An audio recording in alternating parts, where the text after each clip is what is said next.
The Uluru Statement from the Heart invites all Australians to walk together to a better future. Today we take a very important step forward on that journey. After many months of careful consideration on the draft form of words that I presented at Garma last July, the Referendum Working Group and the Government have agreed on the provisions that all Australians will vote on in this year's referendum. I want to thank sincerely all the members of the working group and all who have engaged with them. For many,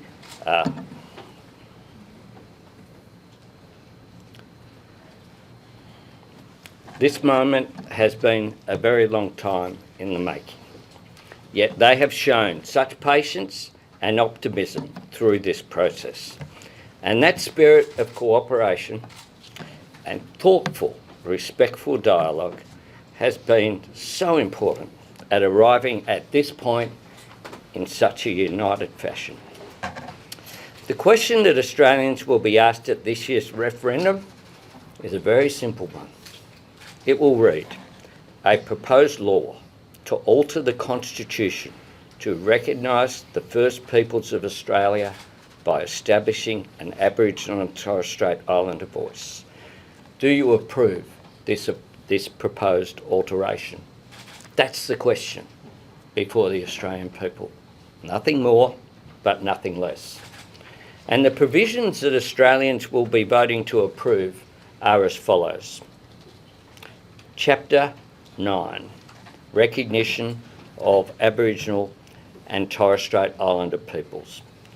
129, Aboriginal and Torres Strait Islander voice. In recognition of Aboriginal and Torres Strait Islander peoples as the first peoples of Australia, 1. There shall be a body to be called the Aboriginal and Torres Strait Islander voice. 2.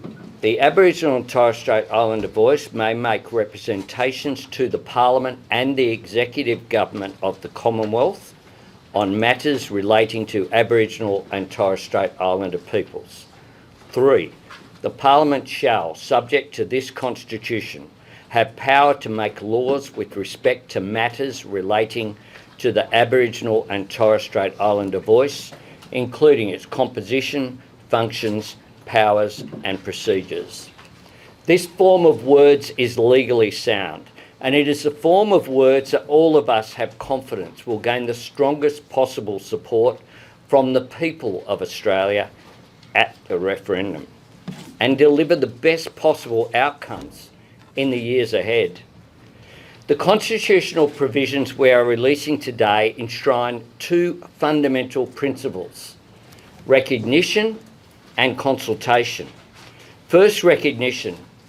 As Australians, we have an extraordinary privilege. We share this great island continent with the world's oldest continuous culture. Our nation's birth certificate should recognise this and be proud of it. People who have loved and cared for this country for 65,000 years and more. In countless ways, we embrace that as a source of great pride, and we should recognise it. We should recognise it. Secondly, consultation, not a radical notion, a sensible and practical proposition that Aboriginal and Torres Strait Islander people should have a say in the decisions and policies that affect their lives, not just because it's common courtesy and decency to ask people before you take a decision that will have an impact on them, but because when you reach out and listen to communities, you get better results. Consultation through the voice is about strengthening Parliament's understanding, not supplanting its authority. It won't take decision-making power away from government or Parliament, but it will help governments and parliaments make better decisions and achieve better outcomes. And we urgently need better outcomes because it's not good enough where we're at in 2023. On every measure, there is a gap between the lives of Aboriginal and Torres Strait Islander peoples and the national average. A 10-year gap in life expectancy a suicide rate twice as high, tragic levels of child mortality and disease, a massive overrepresentation in the prison population, in deaths in custody, in children sent to out-of-home care. And this is not because of a shortage of goodwill or good intentions on any side of politics, and it's not because of a lack of funds. It's because governments have spent decades trying to impose solutions from Canberra rather than consulting with communities. I know that every Australian wants to see our nation do better than this, because our nation is better than this.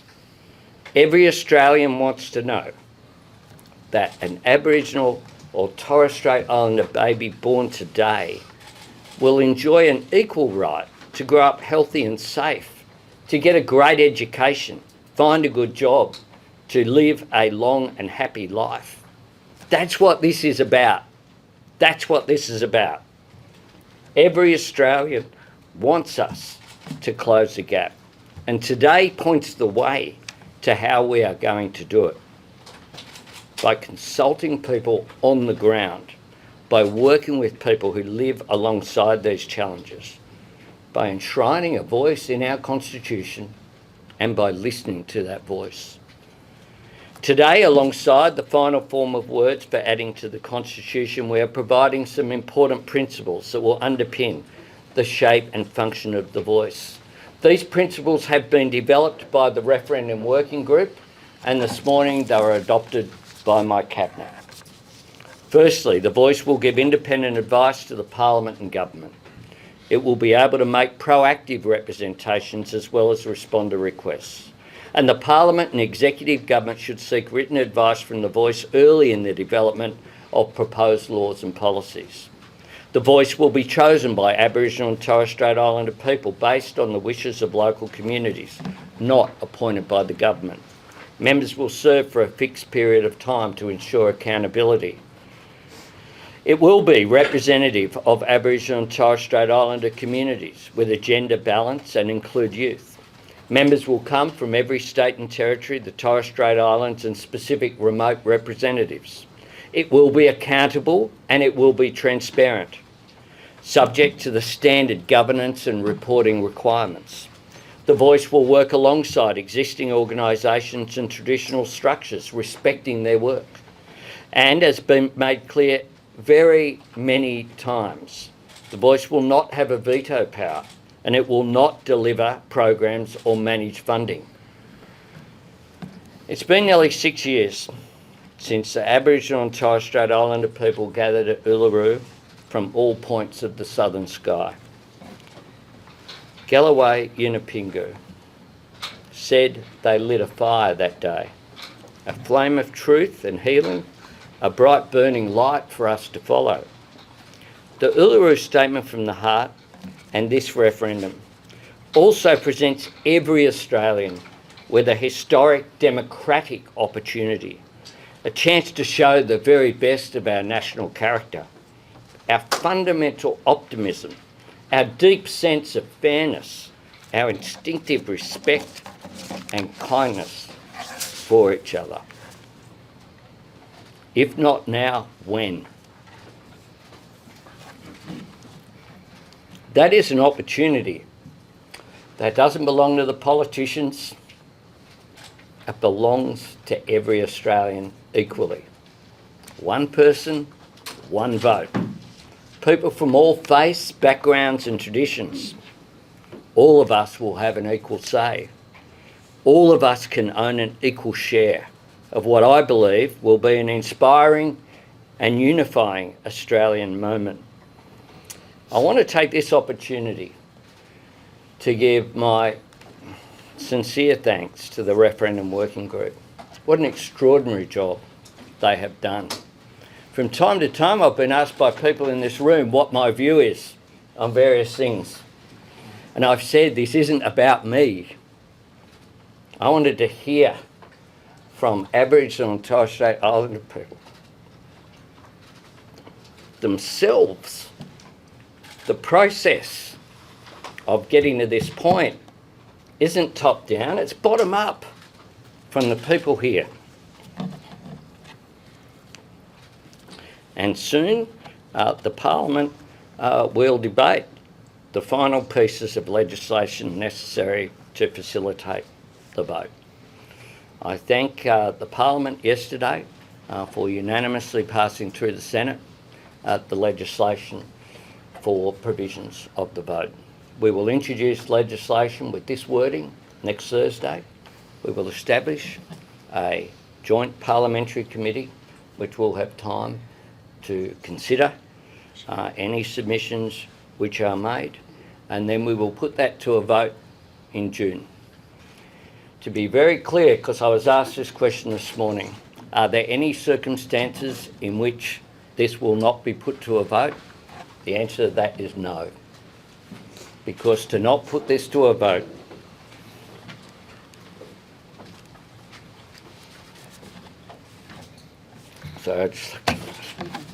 to not put this to a vote is to concede defeat.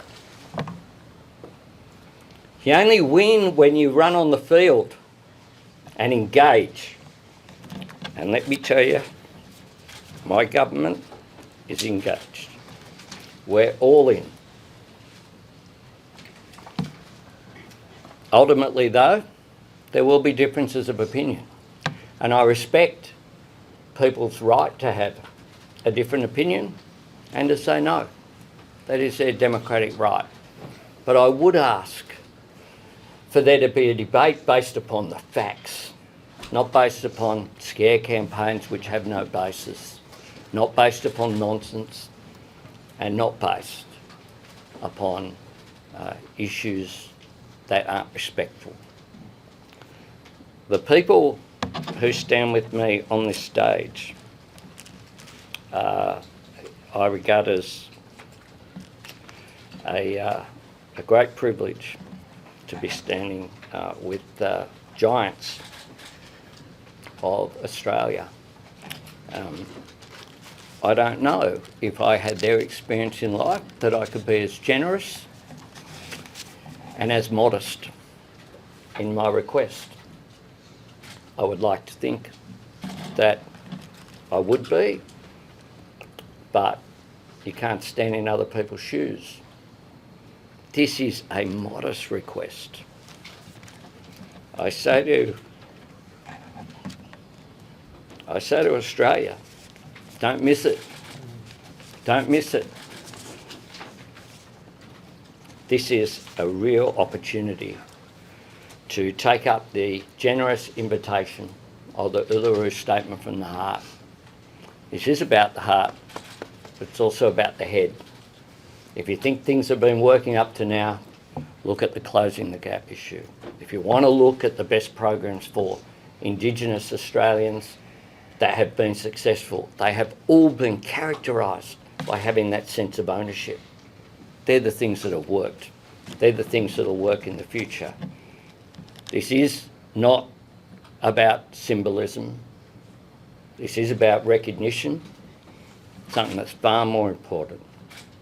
But it's also about making a practical difference, which we have a responsibility to do.